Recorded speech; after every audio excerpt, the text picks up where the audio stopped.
แ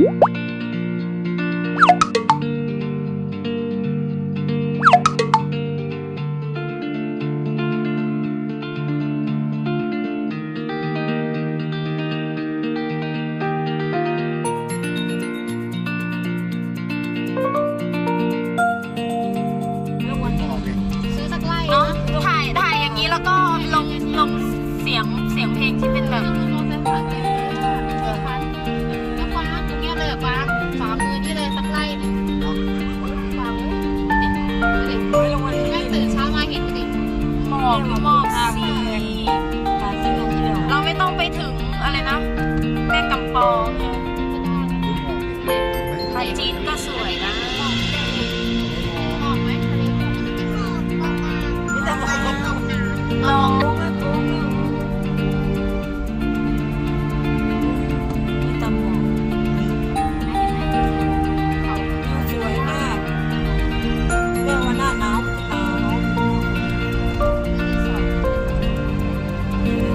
วันนี้หมอกเขาเยอะ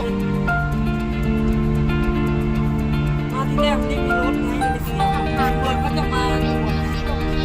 ตัวทางเหมือนมาตรวจงานอันนี้คือไกด์นะคะ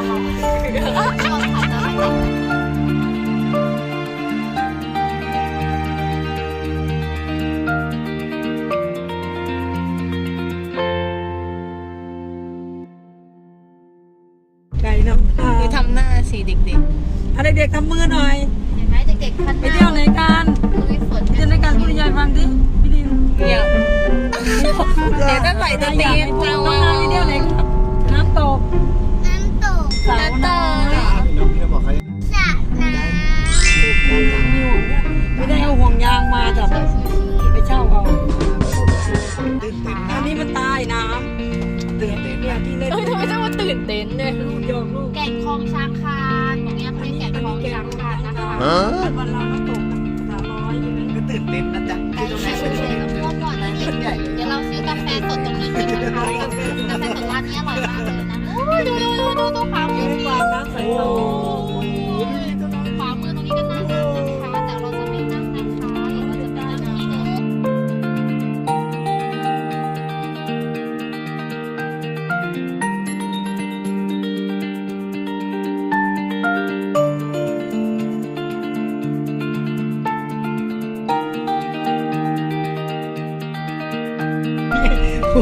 โอ้มีเด็กด้วยนั่งอยู่ที่นี่ถึงนี่แหละจอดคนลงไม่ค่อยเข้าไปเลย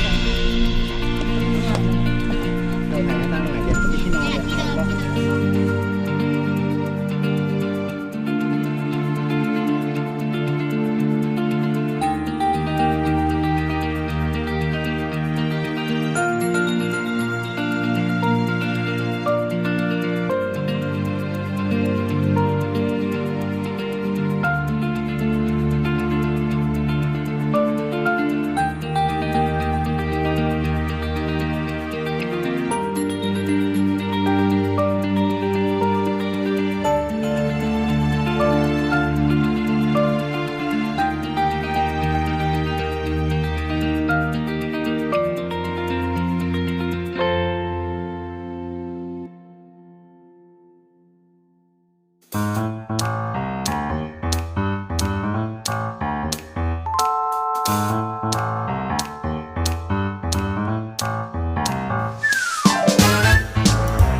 อร่อย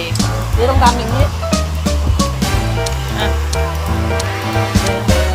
แต่เบอร์สวยมากมาเที่ยวกันนะคะร้อนเลยเด็กๆยิ่งชอบ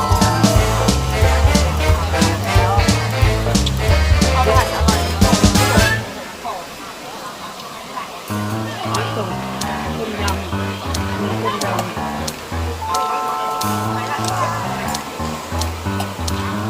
เนี่ยดูบนหมูที่เขาแน่นอนกระดูกอ่อนก็ปลา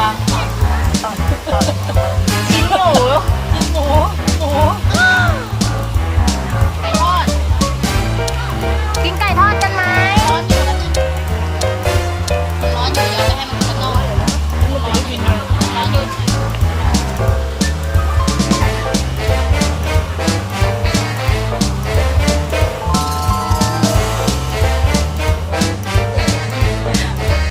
รอบนี้คนถ่ายจะไม่ค่อยเห็นหน้านะคะ คนถ่าย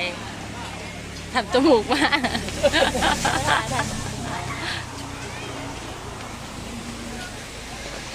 ถ่าย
เยี่ยมเยี่ยมบ้าจอบ้าจอ